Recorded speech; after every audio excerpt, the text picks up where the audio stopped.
Hello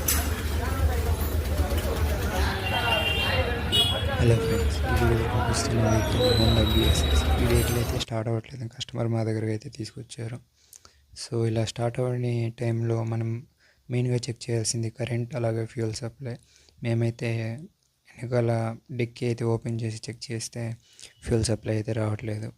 నీట్గా check చేస్తే fuel పంపు wires అయితే కట్ అయి ఉంది. సో ఇలా కట్ అయిన దానికి మేమైతే ఒక వైర్ అటాచ్మెంట్ అయితే చేసాము.